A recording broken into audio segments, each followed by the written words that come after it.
Alright, so this is my first video that I've done uh in my new setup, and I'm like super excited. I got my mic here. It's kind of weird. It's like in my space, but you need it. And then yeah, I got my like lights and stuff up, and I'll do like a little, you can see a little video right now, okay, of like the transformation of this room because it's kind of crazy. But some inspo to any of you guys that are trying to get like a new set, especially with like the COVID times. And, we all are like trying to look for ways that we can work in our own place, especially with working at home and making it feel good. At my last place that I was at before I moved into this new place, shout out to Jonathan for just allowing some of us to live here. It's a great place. We've kind of like made it even more homey. It's been kind of cool. But my last place, I was like working, doing all my work on like the kitchen table or the what do you call it, like just like the in the living room. My back was hurting. It was just horrible. So this is like a game changer. But I really want to do some cool videos, and the projects I'm kind of thinking about doing is more of like just the first part, and like maybe a little series is just kind of talking about cool like persevering stories. And they're not gonna be long for when I share mine. Some might be long, some might be shorter, but just like quick videos, and as well as like getting some of you guys on, some of my friends or some other people that have stories that they want to share. And I think the reason why I want to do this and it's been on my heart is COVID has been hard, and it's affected a lot of people's lives in many different ways, whether that is not being able to see their family members, travel, or losing jobs, or just like the long distance relationships, or COVID weddings. Okay, I've actually been to quite a few, and it's kind of crazy, and I've just heard so many of how hard it is. Whatever it is, this is a really tough time where you have the racial stuff that's going on, and you have the political stuff that's just exhausting. So I wanted to share some stories. Some are light, just to give you that little extra charge. Some are not, maybe a little bit deeper. But yeah, I just wanted to. I've been meaning to do this, and it's one of those things where like I'm sure you guys have a lot of ideas, and it's one of those ideas where it's just like, okay, you just gotta like do it. You just gotta, like, right now it's what, 8:33 right now, and you just gotta do it. So here's, I like storytelling, so I'm gonna start trying to remember certain things that like I had to persevere through, and I got a lot, and currently stuff that's going on right now. But my first one that I wanted to share, some actually might have heard this, but so I remember when I was in high school. Okay, this is the start of the story. All right, so buckle up. I might cue some music right now. Who knows? Or maybe the music's already going. So growing up, I like football was like my favorite sport. I played soccer. I played basketball, a little bit of basketball, more soccer. Boxing, just track. Like I had done all of that, but my favorite sport was football. And so my position, I was running back. And so when you're younger, you're all the same size. But if you know me in person, like I'm not the tallest person. So everyone was just getting bigger and bigger, and I'm still chilling at the same size going into high school. But I loved it. I loved playing. One of the guys that I actually play with, so like Quentin Taylor. Dude, love that guy. He's awesome. Him and I grew up. Our families are close. And yeah, he's awesome. And we would play football, but also within the same group of football and everything, and playing on the same team or playing against them was Terry McLaurin. People call him Scary Terry. So shout out to you if you're watching this, bro. It was cool being able to chill with you. And Quentin last year when we went to go see the game in Minnesota, and then we had this crazy video that like went viral, which was cool as well. But yeah, it was just awesome. Like I love playing football, and so like any little kid, like you think about like, man, like I want to at some point get to the NFL or whatever the professional level is for the sport that you want to do. And so I remember getting to high school, and my freshman year, we're having like, so some of you guys probably know like what two a days are, right? So we're doing a two a day, and it's the beginning of the morning. It's like so early in the morning, and I remember, I remember my coach. He so I love like underdogs like stories just because of what happened to me, and so my coach is he's really honest, all of us. And so like I'm fast. I'm not strong at this point. I'm a skinny kid, but I'm fast. And so we're running, we're in the gym and we're running back and forth, and I'm killing it. And there's like one other person that was like really keeping up with me. And so then at the very end of like the first practice of that day, um, I'm like guys start taking off their shirts because we're exhausted, we're all sweaty, and so I take off mine, and I'm a little skinny kid, I ain't got no meat on me at all, and the coach is like, "Yo, Cannon, put that shirt back on," and I'm like, dang, like this is when you're first meeting the new players, and as a freshman, like and so everyone's like laughing. He's like, you put that shirt back on, you ain't got nothing to show.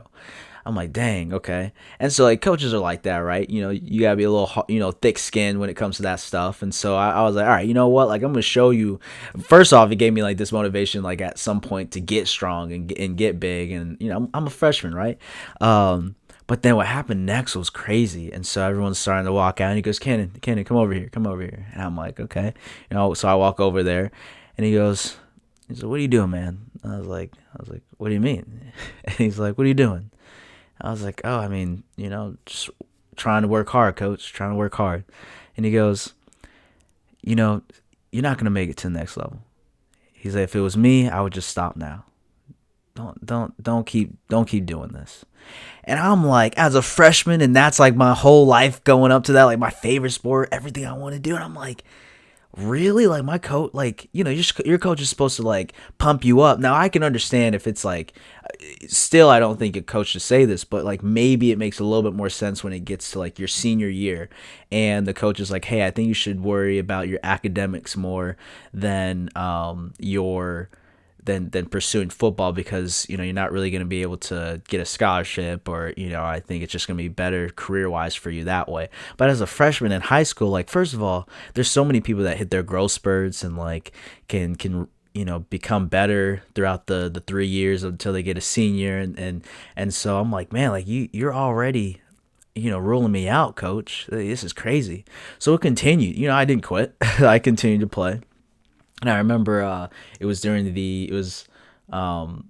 JV game, and I was barely getting in. Like I was barely getting in, and it was tough. I was always giving my heart, trying really hard, but just the coaches just never believed in me.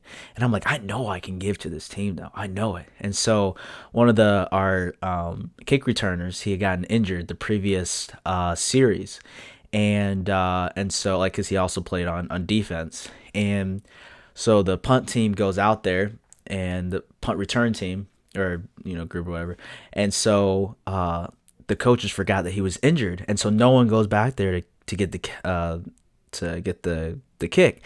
And so the coaches are looking around, they're like, hey, can someone go, like who's gonna go, like who wants to go, like, and they're like looking around trying to figure out who would be best to go. And I'm like, coach, I'll go. And I rose my hand like right away, and the coach was like, no, not you can, not you can. And I'm like, no, coach, I really can, I can. And he's like, Steven. And so I literally, and he's like, who's gonna go out there? And no one was going and taking the charge to go. And it's getting close, like the rest of the team's pretty much out there, and so they're about to kick to nobody. And so I literally just looked at my coach, and I was like, you know what, no, I'm gonna show you, I'm gonna show you. And so I ran out to the field, and I remember running out, and all I hear is, Cannon, get back here. Cannon, what are you doing? Get back here. And I just like did not listen. And so I'm there, and I had done this a ton of times. Like, I had grown up playing football, and this wasn't anything new to me, even though they didn't, had never seen me catch a punt return or kick return. And so I remember the kick came, and it's a JV game, so like the punter didn't really kick a very, very, good kick. Some may be good, but this one just wasn't. And so as it was in the air, I could kind of judge it, and I was like, this is not gonna get to me. I'm gonna have to catch this on the bounce, which is very difficult to do. I had done it a good amount of times, but I'm like, ooh, okay, I gotta figure this out. And so it's coming in. I'm like, all right, I'm gonna catch it on the bounce. And so because it was really short, and anyways, I remember when it like was going short, and all I hear is my coach is like screaming, "What are you doing, Cannon?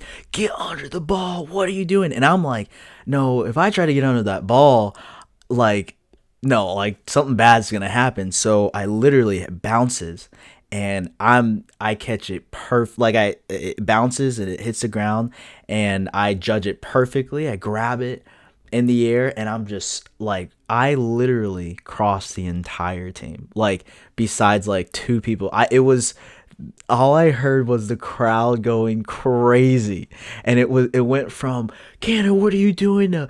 Go, Cannon, let's go. That's sick. Oh my, let's go, Cannon. And I remember I was running. It felt like an eternity, to be honest. I was running for so long, to the point where I was like, I literally I like did a spin, and I just gasped. I ran for like 60 yards. It was crazy, and the crowd's going insane.